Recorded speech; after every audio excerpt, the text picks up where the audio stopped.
You're a business that pays attention to detail. You treat your employees fairly, but you are still sued by a former disgruntled employee. They make a charge of discrimination with the Commission for Human Rights, the New Hampshire Commission for Human Rights, and you see that charge of discrimination.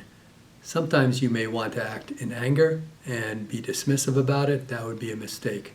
There's a process upon which the letter follows that tells you what you're supposed to do, and the best way to knock that case out is to be thorough, very thorough in your response, retaining a lawyer and dealing with it at that stage. What happens in that situation is there's a verified response, and sometimes you can get witnesses, including current employees, and it's good to deal with it now because that process can take for years to go forward, and it's nice to lock down that testimony of that person to an affidavit now when their memory is still fresh of what was going on.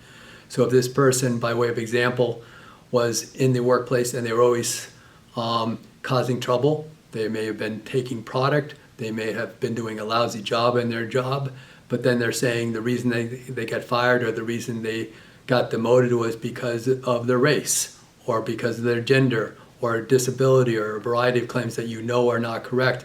Get the information together and give it to the Commission now for the investigator to make an informed decision and help them with the process. Generally, the Commission has very limited resources, and they'll look at these cases and make a determination as to which ones need immediate attention, and they'll deal with them based on the merits. If they have signed statements from witnesses, they'll talk to those witnesses, and they'll find out pretty quick whether or not the claim is bogus. So if the claim is bogus, come up with the information and give everything in a silver platter to the investigator to make their job easy.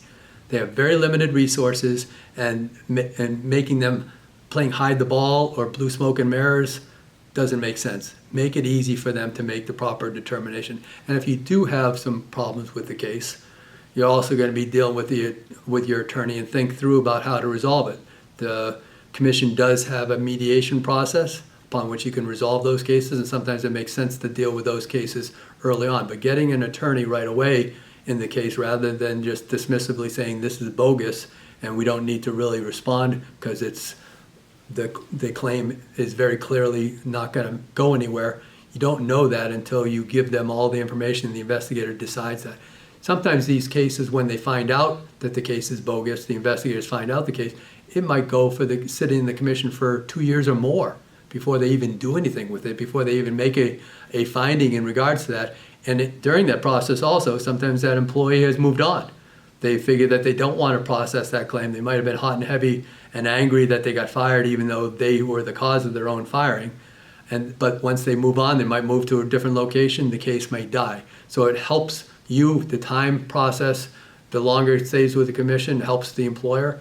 The longer it stays with the Commission is probably going to be directly tied to the value of your response. Your response also gives to an employee that files this claim without a lawyer, gives a new lawyer that's looking at the case, because that person may file the claim and then shop it out, try finding a lawyer. That lawyer, if they're worth anything, is going to not only want to see the charge of discrimination, but the employer's response. If they find the employer's response to be quite credible, they're less likely, a good lawyer is less likely to take that case on a contingency fee, saying, I won't get paid until you get paid. So they're less likely to find good lawyers to take on those cases because you were honest in the first point, in the first part of the process, and gave all the information to the investigator and also all the information to that potential new attorney for the employee. So it makes a lot of sense to hire a lawyer and deal with those issues. You should also, when you get these claims, see from your insurance company whether you have something called EPLI, Employment Practice Liability Insurance. Most people don't,